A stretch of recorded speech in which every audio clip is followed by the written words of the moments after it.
ஏம்மா எல்லாரும் எப்படி இருக்கீங்க? இந்த காலங்காத்தால எந்திரிச்சு பிள்ளைகளு கிளம்பும் 8 மணிக்கு, அவிய கிளம்புவா 8:30க்கு. இப்படியே நேரத்தை வேற கணக்கு பண்ணி காலங்காத்தால எழுந்துச்சி பறந்து பறந்து பறந்து வேலை பார்த்துட்டு கிடக்குமா. மத்தியானம் சோத்தை கட்டணும், காலையில் எதையாவது திங்கிறதுக்கு பார்த்து கொடுக்கணும் அப்படின்னு சொல்லிட்டு சோத்தை கட்டிக்கிட்டு கிடக்கும்.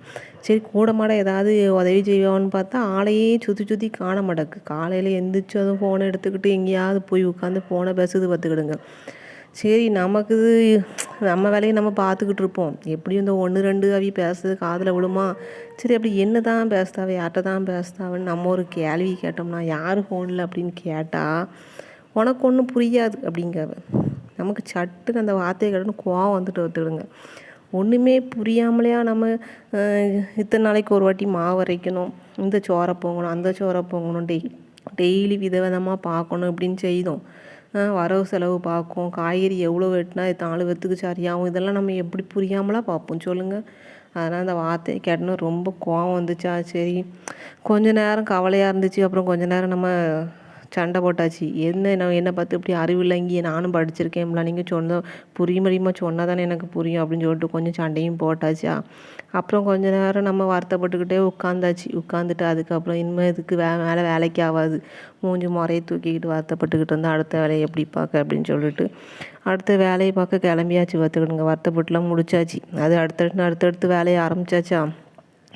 இதில் இப்படி தான் போகுது. பிறகு என்ன செய்ய, நமக்கு வீட்டு வேலையை இவ்வளோ இழுத்து போட்டு செஞ்சிகிட்ருக்கோம். திடீர்னு ஏதாச்சும் சொன்னால் கோவம் வருதா வரலையா சொல்லுங்கள் பார்ப்போம். சரி இது இருக்கட்டும்.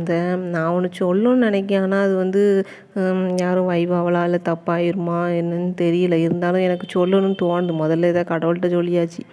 அதுக்கப்புறம் சரி உங்ககிட்டையும் சொல்லணும்னு தோணுதா, அதனால் சொல்லுது. ஏன்னா இந்த என் ஃப்ரெண்டு ஒருத்தி இந்த கிட்னியில் கல் இருக்குன்னு சொல்லிட்டு அவளும் அசால்ட்டாக அப்படியே கல்லெல்லாம் விட்டு வளர விட்டுட்டான். ஆனாலும் அதுக்கப்புறம் திருப்பி ஆஸ்பத்திரிக்கு போனாலாம். அது நல்ல ஆஸ்பத்திரி தான், பார்த்துக்கிடுங்க. நல்லா பேர் வாங்கின ஆஸ்பத்திரி தான், எல்லோரும் நல்ல ஆஸ்பத்திரின்னு சொல்லுவாள். அந்த ஆஸ்பத்திரிலாம் போய் பார்க்க போனான். ஆனால் பார்த்தீங்கன்னா 1.5 லட்சம் ரூபா செலவு பண்ணி என்ன பண்ணால் கல்லே உடைச்சி யூரின் வழியாக வரும், கல் உடச்சாச்சு அப்படின்னு சொல்லியிருக்கா. கொஞ்சம் பெரிய கல்லாக ஆப்ரேஷன் பண்ணி எடுத்திருந்தா கூட முழுசாக எடுத்துருக்கலாம் போலியிருக்கு. ஆனால் உடச்சிட்டு யூரின் வழியாக வரும்னு சொன்னாவளோ.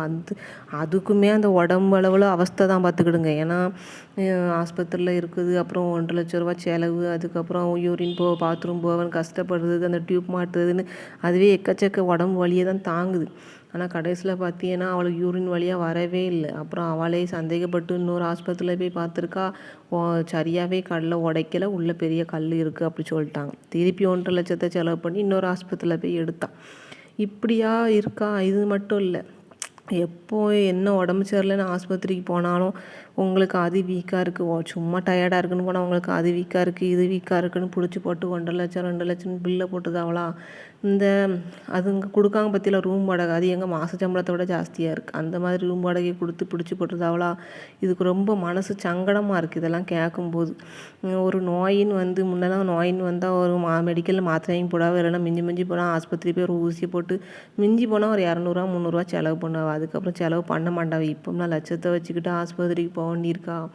அது நமக்கு உண்மையிலேயே அப்படி நோய் வருதா, இல்லை சின்ன நோயை பெருசாகி காட்டுதாங்களா என்னன்னு ஒன்றும் தெரியல. நமக்கு டாக்டருக்கும் படிக்கலை, அதனால் நோயை பற்றியும் தெரியல. புதுசாக அது வைரஸு கையில் கொடுத்துற ஏதாவது வருமா, அப்புறம் நமக்கு ஒன்றும் தெரிய மாட்டேக்கு என்ன ஏதுன்னு.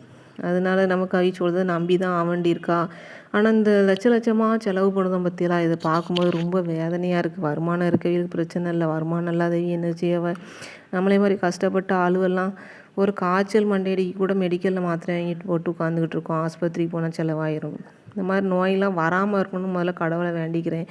அதே மாதிரி வர்ற நோய் ஒரு 100 ரூபா செலவில் முடியட்டும்னு வேண்டிக்கிறேன். பார்த்துக்கிடுங்க, இந்த லட்சத்தை நினச்சாலே பதறுது, மனசு ரொம்ப பதறுது. ஏன்னா பிள்ளைகளை படிக்க வைக்கவா உடம்ப பார்க்கவான்னு அப்படியே இருக்கா. சரி நீங்களும் பார்த்து இருந்துக்கோங்கண்ணே, நோய் நொடி இல்லாமல் இருங்கண்ணே, சரியா.